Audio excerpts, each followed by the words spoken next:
ಒರಿಸ್ಸಾನಲ್ಲಿರೋ 12ನೇ ಶತಮಾನದ ಪುರಿ ಜಗನ್ನಾಥ್ ದೇವಸ್ಥಾನದಲ್ಲಿ ತುಂಬಾ ರಹಸ್ಯಗಳು ಅಡಗಿವೆ. ಪ್ರತಿ ವರ್ಷ ಲಕ್ಷಾಂತರ ಜನ ದೇವ್ರ ದರ್ಶನಕ್ಕಾಗಿ ಇಲ್ಲಿ ಬರ್ತಾರೆ.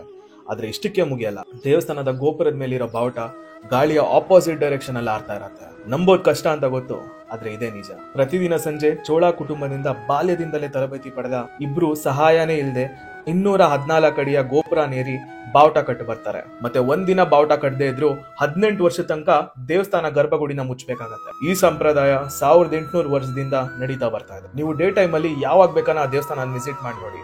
ನಿಮ್ಗೆ ಆ ದೇವಸ್ಥಾನದ ನೆರಳು ಎಲ್ಲೂ ಕೂಡ ಕಂಡು ಬರಲ್ಲ. ಸಮುದ್ರದ ಹತ್ರನೇ ದೇವಸ್ಥಾನ ನಿರ್ಮಾಣ ಆಗಿರೋದು. ನೀವು ದೇವಸ್ಥಾನದಿಂದ ಈಚೆ ಎಲ್ಲಿ ಬೇಕಾದ್ರೂ ಸಮುದ್ರದ ಅಲೆಗಳ ಶಬ್ದ ಕೇಳ್ಬೋದು. ಆದ್ರೆ ಒನ್ಸ್ ನೀವು ದೇವಸ್ಥಾನದ ಒಳಗೆ ಎಂಟರ್ ಆಗ್ತಾ ಇದ್ದಂಗೆನೆ ಶಬ್ದ ಆಟೋಮೆಟಿಕ್ ಆಗಿ ಹೊಟ್ಟೋಗ್ಬಿಡತ್ತೆ. ಮತ್ತೆ ಅಷ್ಟೇ ಅಲ್ಲ, ಪ್ರಸಾದ ಮಾಡುವಾಗ 7 ಮಡಿಕೆಗಳನ್ನ ಒಂದ್ರ ಮೇಲೆ ಒಂದಿಟ್ಟು ಒಲೆ ಅಂಟಿಸ್ತಾರೆ. ಆದ್ರೆ ಫಸ್ಟ್ ಮೇಲಿರುವಂತ ಮಡಿಕೆಯ ಪ್ರಸಾದನೇ ಬೇಯೋದು, ಕೊನೆಗೆ 7ನೇ ಮಡಿಕೆಯ ಪ್ರಸಾದ ಬೇಯುತ್ತೆ. ಇದಕ್ಕಿಂತ ದೊಡ್ಡ ರಹಸ್ಯ ಏನ್ ಗೊತ್ತಾ? ಜಗನ್ನಾಥ ಸ್ವಾಮಿ ಮೂರ್ತಿಯಲ್ಲಿರೋ ಬ್ರಹ್ಮ ಪದಾರ್ಥ. ಮತ್ತೆ ಅದನ್ನ ಶ್ರೀಕೃಷ್ಣನ ನಿಜವಾದ ಹೃದಯ ಅಂತಾನೆ ಹೇಳ್ತಾರೆ. ಮತ್ ಇವತ್ತವರೆಗೂ ಹೃದಯದ ಬಡಿತ ಮಿಡಿತಾನೆ ಇದೆ. ಮತ್ತೆ ಈ ದೇವಸ್ಥಾನದಲ್ಲಿ ನಡೆಯೋ ಎಲ್ಲಾ ಅದ್ಭುತಗಳಿಗೂ ಸೈನ್ಸ್ ಅಲ್ಲೂ ಉತ್ತರ ಇಲ್ಲ. ಜೈ ಜಗನ್ನಾಥ್.